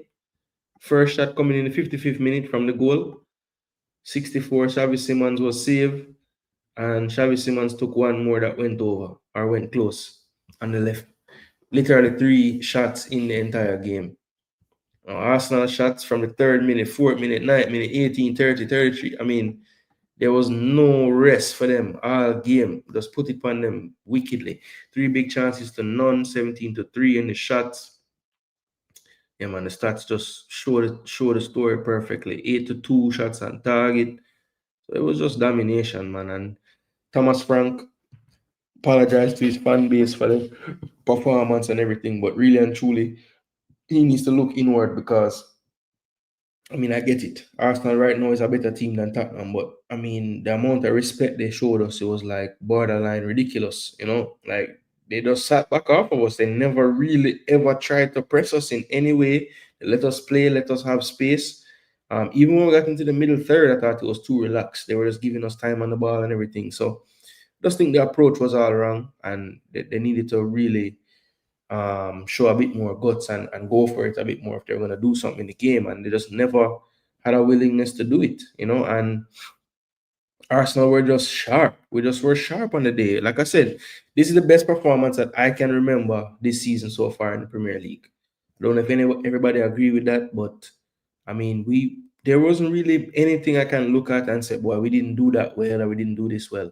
Like I said, apart from the one play by Zubimendi, and other than that, I thought Zubimendi was good, just like everybody else. But it was a costly play. We conceded from it. And that's the only thing that just made me say, damn, it was almost a perfect day. But Eza, just happy for you, my boy. 3 goals. I think the fans already loved you, but I think that will just make it approach an even different status now to get a hat-trick in the North London derby. That's not something that happened every day. It's 50 years ago it happened before. So, yeah, man, he does endear himself even more to the faithful. And I think it's a big, the proverbial monkey off the back, and he can really express himself and play free now. So yeah, I think watch out to the league. Eze is another player that can get streaky, and he just looks so much more comfortable from one time in the Arsenal setup, and you can see that, the extra reps with the players and the extra reps with the coach and with the assistants and everybody kind of talking to him and showing him the ropes. You can see that it's translating to how he's playing because he just looks so much more comfortable in the team right now. Zubi make Liverpool beat with two. Apache, I think you need to reevaluate your Zubimendi hit. Okay? Just reevaluate it. Because what was it specifically in the Liverpool game? Was it something specific that he did? Is it because he fouled the man for the free kick? Is that what you're upset about? Because why? You mark hard, brother. The man play. I think how much game he play for Arsenal so far? Let me look upon the games he play so far. So I'm gone 15 games so far. Look what the man rating is average. 7.19. So you pick out this game we just play when we get a 6.3 and the Liverpool game when we get 6.4. Other than that, a beer 6.8 or higher, beer 7s and above. Boy, you wicked, brother. But hey, your opinion, Apache, I'm not kill you. But I just feel like you need to reevaluate it, brother. Because over the course of 38, I can guarantee you there won't be more than one more game maybe where you can say, yo, Azubi fault, say we do this. No. This guy is so consistent, it's not even funny, my boy.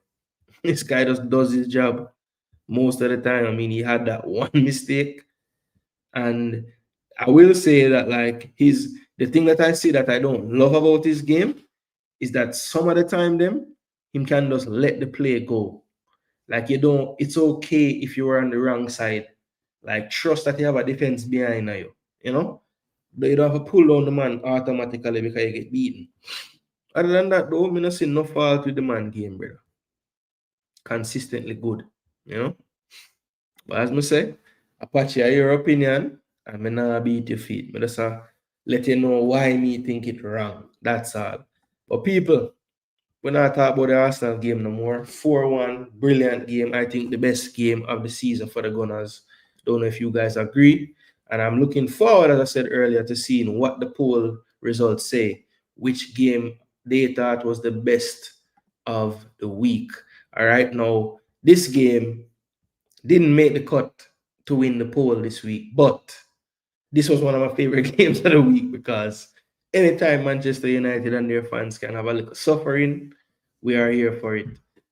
This one took place at Old Trafford, and boy, it was not the result that most Man U fans were thinking would happen on this Monday evening. After seeing all the teams play and seeing your city rivals drop points, you're seeing Liverpool get 3-0 from Nottingham Forest at Anfield. You know, other than Arsenal winning, you know, this was a good week for Man U. You know what I'm saying? And obviously, I didn't like Chelsea winning either. But for most part, a lot of these teams lost around them, and they easily could have made a nice little move up the table if they could have got this win. And things were looking good for them early in the game when, you know, one of the more ridiculous things you will see in the damn Premier League this season. Idrissa Gana Gueye gets into a shouting match with Michael Keane because he played a pass to him in the box. He thought Keane wasn't alert enough to come and get the pass. They end up losing the ball and you know they don't concede a goal, but it causes problems. So you know Idrissa speaks his mind, Keane speaks his. It escalates. I think Keane did the initial push. And then literally, I didn't see it in real time, so I thought it was harsh from the referee. It looked like he just kind of mushed him in the face or something, but he literally slapped the man in his face. Slapped the man in his face. And to make it even more hilarious, you know, people, when the referee sent off Idrissa Gana Gueye, Michael Keane clapped and I run him. I say, yo, come on for the field, you idiot. Yo. So yeah, I was beating the ref at first and saying, yo, that harsh man. The man have a little disagreement and this and that. But brother, when I see the replay, I see the slap, I say, yo, it's a real slap. So people, we want to know, that couldn't have just been from that, right? Like there must have been from training this week or something. Because how the man could have get upset to the point where the two of them want to fight.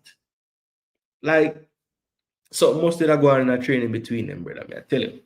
Something must did go on, brother. Something must go on. Like the man, me no know. Something go on. Still I get used to the speed of the EPL, getting better each game. Yeah, I think that's where he gets into trouble. Sometimes like him kind of misread the pace of the other player. So like him take an angle where him think him can cut them off and him don't quite take the right angle. You know? Where say from the match start. So me never see the build up to the red card, you know, cause I'll be honest, I never turn the game on until right when Seamus Coleman come off. Right when see Coleman come off and O'Brien come on is when I turn it on. So literally, as I turn it on, I see this red card happen. I said, blow, what is? Actually, I do remember DJ Gigs, and the only reason I remember is because the last time it happened, I think the last time it happened, I could be wrong, but the last time I saw it was Ricardo Gardner, not Ricardo Gardner, sorry, baby, I'm not this you. Ricardo Fuller, Wiley Boo. The same kind of thing. The man him captain. The man, him and him captain get in a fight on the field and him box the captain and then gets sent off feet. Yeah, man. As a matter of fact, in that game, I want to say both players got sent off for Stoke. But I know for sure Fuller got the red card. But I can't remember if it's the two of them or just Fuller. But yeah, that's the last time I saw something like that. I don't know if it has happened since in the Premier League or anything or any other league, but the last one I remember, my father reminded me, was Fuller getting into it with his captain. I think the captain was trying Trying to remember who the captain would have been. I don't remember. I don't remember who his captain was, but yeah, man, him get a red card. Him get a red card for that, bro. Hilarious. Hilarious, brother. Hilarious. But yeah, it happened already. It happened before. And of course, a blowout yard man do it. Yeah, man, him did do it, man. Back in them Stoke days. Yeah, man, Everton drop a hot one love on them head top, man. Trust me. A rotted goal, the boy, Dewsbury all scored two, and he's with him weaker foot. I'm sure he left foot him use. The man crack it off for the right foot. But today, we can't even big up, we can big up Dewsbury Hall. It was a wicked goal. But brother, really, we need to get big up is this brother. And it seemed like once a season, him give one of them performances where him literally win them the game. The man prevent almost 2 goals by himself, 6 saves, and a couple of them were some world. Yo, there was a header save from Xerxes in the second half. Yo, I know me don't know the man stretch and reach it and push it around the post. Him never have no business saving that ball. The one good thing Xerxes do for the game, that header. And the man just dig it out. Say, yo, that was ridiculous.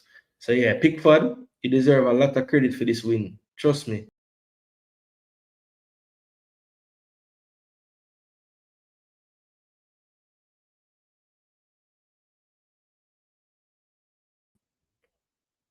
Yo, people, I don't know what more are going on. But man, them dash more. Man, them dash from a screen star. But yeah, this game, really and truly, Pickford deserved the title, title for best player. And to be fair to Keane, after him whole thing with Idris Agana again and that foolishness, him play wicked for the rest of the game. From one of the best games Keane play, I swear. But yeah, that's a big clean sheet at Old Trafford, and I think today Cunha was missed. That's for sure. They really could have used his, craft and guile. I think Mbuemo suffered the most for Cunha not being around. It just seemed like he wasn't getting the same effective link-up play with Diallo in the first half as when Cunha played that role. Mount, it was a little bit better once Mount came on and Diallo went back to right wing back, but it was just one of those days, man. It just seemed like Manu could have played another 30 minutes and Pickford would have found a way to save the ball them every time. Yeah, my brethren did say it, and I was saying, boy, it don't look like them can hold out, brother. Manu will find a goal some kind of way. And the man said, nah, bro. It's just I can see it. Pickford is that Pickford day. He have 1 or 2 of these a season, and this is one of them. And he was so right, bro. Like Pickford just was possessed. He wasn't gonna get scored on today. I mean, Manu didn't play horribly. They pushed. They created good chances. They had 3 big chances. They had the bulk of the expected goals, way more shots. The shots on target needs to be higher. That is for sure. Only 6 out of 25 is not good at all. But the entries, they dominated there. I mean, all the statistical analysis that you could find, they were the ones. But the goalkeepers were the difference. Negative in the goals prevented for Lamens, almost a full 2 goals prevented by Jordan Pickford. So that was the difference. And Pickford, showing why he's been England's goalkeeper now for quite a few major tournaments in a row, and looking like it's going to be him again next season, unless, Dean Henderson, Pope, one of these keepers just have a blinder going into the end of this season. It's going to be really hard to displace Pickford and his experience at this point in the position, and his form has been good as well. So big win for them at Old Trafford. David Moyes, I'm sure, felt a bit sweeter winning that one after being a coach there for some years. Yeah, that was a really good goal by Dewsbury Hall for sure. Bruno looked so frustrated with the whole game and give up after the second half start. Yeah, look, Bruno does have that body language, man. Like, just petulant, look like him dog just dead or something. Him just have this look like, he just look sad. He just have a sad look on his face a lot of the time. All right, so let's get away from SofaScore now. Thanks for all the statistical background and analysis work. to kind of tie in with what I'm saying about the games. Now we are going to just take a look at the Premier League table before we show you the table for the predictions of the week. All right, so let's pull up the Premier League table. We're going to look at that on the PL website. I always tell you, I just love how the just think it looks a lot more user friendly, you know. So work off of that with this, and I like how it gives you the form as well. So Wolves, very easy to see what they're doing. 5 losses on the trot. I think that might even be 6, but they're not showing the 6th one, and they're still on 2 points, 2 draws, 10 losses. I can't remember. Been watching the Premier League a long time. I can't remember a worse start than this after 12 games. I'll research and see if it is the worst, but boy, whoever did worse than this, trust me, that would take some doing. I mean, even Burnley and Leeds have now gained a 8 and 9 point gap on last place Wolves, and it's not looking good for them. You know, that's type of territory that you would see when a team has been docked points for doing something illegal or something. But yeah, there's no point docking there. They just have 2 points. It's rough. You see Burnley on 10 points in 19th. They have lost 3 on the bounce. Also, Leeds down to 18th now with their 3rd loss in a row. So Leeds and Burnley as 2 teams that got promoted and looked like they were doing decent enough to stay out of this zone. Burnley has been there for a few weeks, and now Leeds joins them. West Ham finally get out of this relegation zone. They've been there for a few weeks now, a lot of weeks actually, and they were able to get out by virtue of 2 wins and a draw in their last 3 under their new manager, Nuno Espirito. And he has gotten them up to 11 points, and they are only above Leeds by virtue of better goal difference at -10. Then we have Nottingham Forest, also been struggling this season to regain the form that they showed all of last season for the most part. They now have 7 points from their last 9 with 2 wins on the bounce. They are up to 12 points now and in 16th position. Can't rest though. They are still very, very close to that relegation zone. Fulham needed a win. They had been wobbling a bit. 2 losses, a win, a loss again, then a win this time to get to 14 points. They're up to 15th place now in the table. Newcastle, talk about needing a win. They only got their 2nd win in their last 5, but they now are on 15 points and looking to start that ascent up the table. They can look at teams like Aston Villa for inspiration, coming from where they're coming from to where they are now. Brentford on 16 points. They lost this game, but I thought they played a good match. Could have easily tied it up in the end, but Verbruggen made the big save to keep the 3 points for Brighton's favor. But Brentford, I think under their new manager, should be really proud of being in 13th spot after 12 games on 16 points. Then we have Liverpool. Definitely surprised at the bottom half, I think. They are all the way down to 12 points, and 12th position. They are on 18 points. And after they had started out 5 wins from 5, if you had told me after the next 7 games they would be in the bottom half of the table, I would ask you to throw away whatever you just smoked because it's not good for you. But yeah, that's what has happened. It's crazy. They're tied on points with Everton, and who would have thought it? Everton have a better goal difference than Liverpool. So Everton is in 11th and they are in 12th. So that's crazy. Man United, after losing to Everton, still keep them behind them by virtue of scoring more goals. They both have a 0 goal difference and are on 18 points. But Man United with 19 goals scored, Everton only 13 so far. Spurs have a +6 goal difference. They're on 18 points. So there's 4 teams on 18 points from 9th to 12th, with Liverpool being the worst of the lot due to the worst goal difference out of all those teams. Bournemouth, -1 goal difference now, so they have been wobbling a lot of late. They are 19 points, still in the top half, but just barely. They are in 8th position. Then we have Sunderland after dropping, after 2 draws in a row, after 2 very good wins, now finally getting that loss. They are in 7th position, but did take a drop. They were in the top 4. Now they dropped down to 7th and 19 points with a +3 goal difference. Brighton, very much the same as Sunderland, 19 points, +3 goal difference, but they have scored more goals, and that's why they're in 6th position right now after their win over Brentford on the weekend. And then we have Crystal Palace up to 5th position again. They have been up and down in the top 4, top 5 area. but they did get a win this time, which put them right back to 5th position, 1 point behind 4th place Aston Villa, who have gone on a tear. They have 12 from their last 15, and that has gotten them all the way up into that final Champions League slot on 21 points. Then we have Manchester City on 22 points after their loss to Newcastle. Really, we're looking to lessen that gap to Arsenal, but they have increased that now to 7 points, Arsenal, due to their win over Spurs. And then Chelsea face Arsenal at Stamford Bridge next week and can cut their 6-point lead to 3 if they're able to topple the Gunners at the Bridge. They're on 23 points plus 12 goal difference, but Arsenal sitting the pace currently. What's that? 13 from their previous 15 points available to them, and that has them on 29 points now with a plus 18 goal difference. Now joint top scorer in the league, as well as the stingiest defense. That's always a recipe for success. So that is the Premier League table as it stands. And now let's get to the more important table. No, just kidding.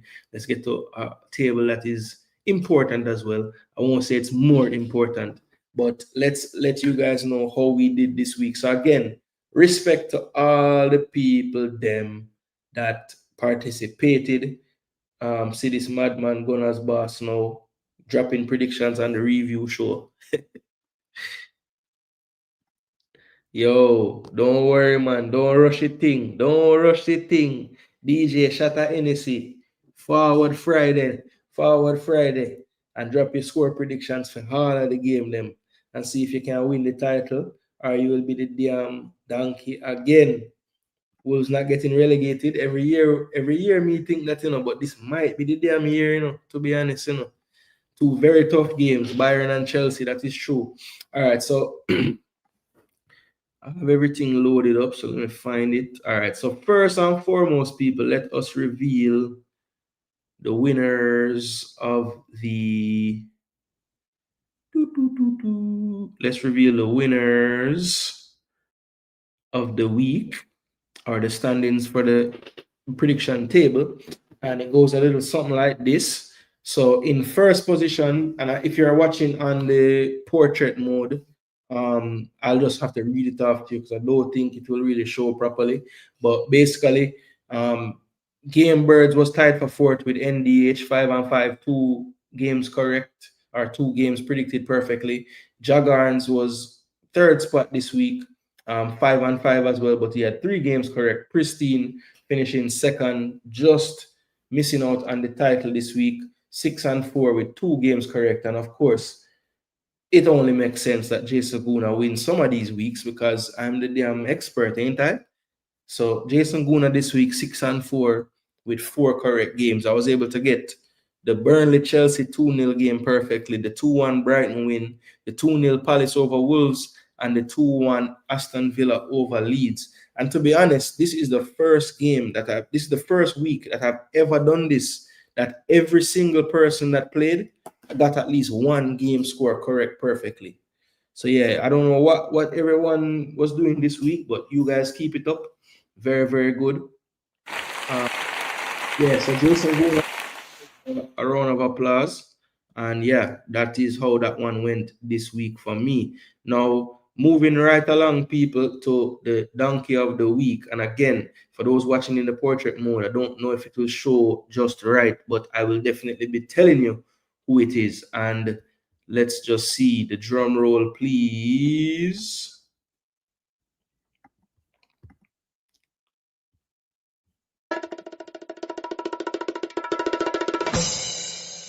And the donkey of the week, sad to say, is a great friend to the program.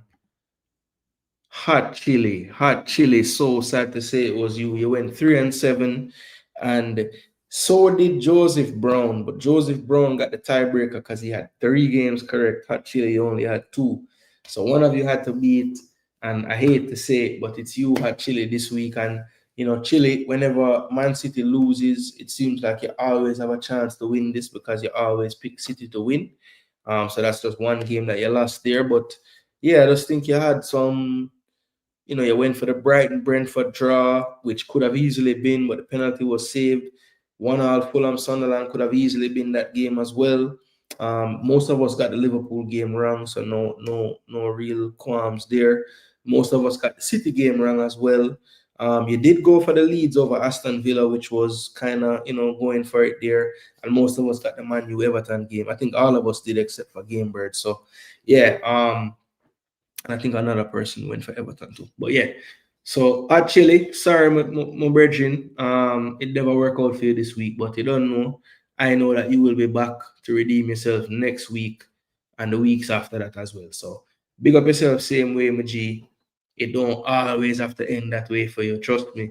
We have seen many more weeks of you doing much better than that. So don't feel no way. All right, people.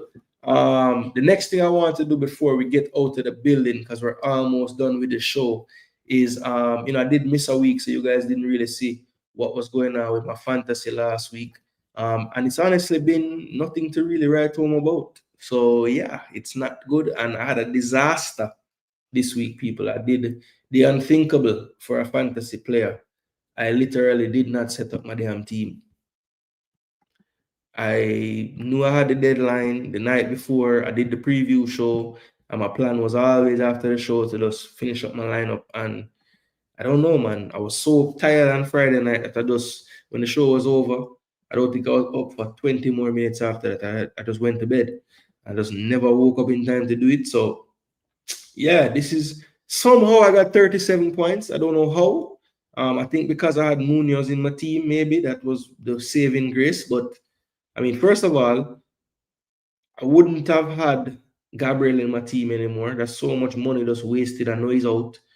And to be totally honest, I was probably gonna spend that Gabriel money on a Chelsea defender. So it probably would have been Cucurella, I think, who I would have put in the team. Either Cucurella or Chalaba, one of them. And I was strongly considering doing the free hit as well, because I was thinking that I was going to get I was going to load up on Chelsea's defense. So I was going to get like Chalaba and Cucurella, which would have been nice because they had the clean sheet this week. And I was going to keep João Pedro because I figured it's Leeds, they'll score goals. Either that or I was going to get Pedro Neto as well in the free hit. So look, it doesn't really matter what I was going to do. I never did any of it. So this is what I had to work with this week. And I must say, like, thank the Lord for Munoz scoring and getting man of the match, because other than that, this really could have been the worst week ever. But some kind of way, I'm still first in every league except for the iSports Premier League one. And, this one I know I have a little bit of a mountain to climb, and people are catching up to me for this third spot. But look, this won't happen again. So, just glad that we got through without it really, derailing what's going on so far this season. But I'm sure that people must have caught up to me in these leagues. All right, so I have a 30-point lead in this one, which was way, way more before. Let's see. This one, I still have a decent enough lead against Nick, because Nick never do not need her. Mas. Ooh, yeah. So Mas has some decent players in here. See the waffle done there. So yeah, I need to shape up. Vitali is the only one really came and made a run for me this week. So I only have a 6-point lead there, and Sports DTM still have a decent enough lead. Stephen Walker went crazy this week, 73. Yeah, so that is how that went. Now, I do play the draft version of fantasy as well. So let me show you guys how that one went.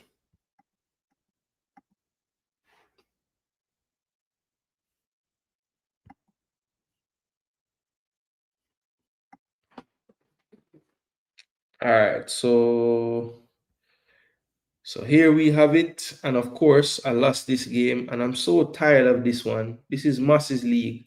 And in this league, right, it's literally down to who you're playing that week. So almost every week, if I had played any other player, I would win. So, of course, Havertz, a laugh. The man get 53 this week. Me get 46. I would have beat everybody except for them two people.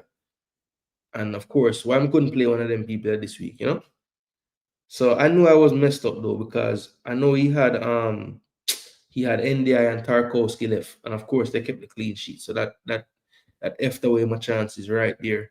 Because going into this game, I knew I was gonna have 46 to end it off, and I didn't have nobody else left to play. So yeah, I mean Trossard and Rice held it down for me. Evan Nielsen picked up this week, did good, did well. But yeah, I needed like a Cucurella goal, or I needed Gusto to start too, and then I would have gotten 12 right there, and would have been tied basically. So yeah, it wasn't meant to be in this one, and I'm getting sick of this league, and that's why when I found out that it was a matchup league, I didn't want to just like back out of it because I told Massa I would do it, but telling you, man, this luck of the draw bullshit. Like I have 6 losses in this league, and look at the points. Look at the actual points. If this was just a straight up points league, I would be leading the league. Literally, I would be in second. This guy have me by 11 points. Glock 14 to score Kings. This guy. So like the way me see me there in a second place, yeah, man. Lucky them all Jonathan. Jonathan barely get points, man. But the man just get good matchups every week. 9 wins. Some bullshit, man. Anyway, that's my little rant about that. But me not think it fair, brother. Me not think it fair, none at all. And then I really give you a true representation of how well they're doing, because it just depends on who you fucking play. All right, Crystal Ball FC making a move. I was way down this table, people. And now I'm there. Wow. 23 points behind. That is nothing in fantasy. And yeah, this week I outscored my damn all 3 of my draft teams outscored my fantasy team. So something did wrong. I just never changed my team. So it messed me up. True fair, then all 3 of my draft team them with a big dirty 0.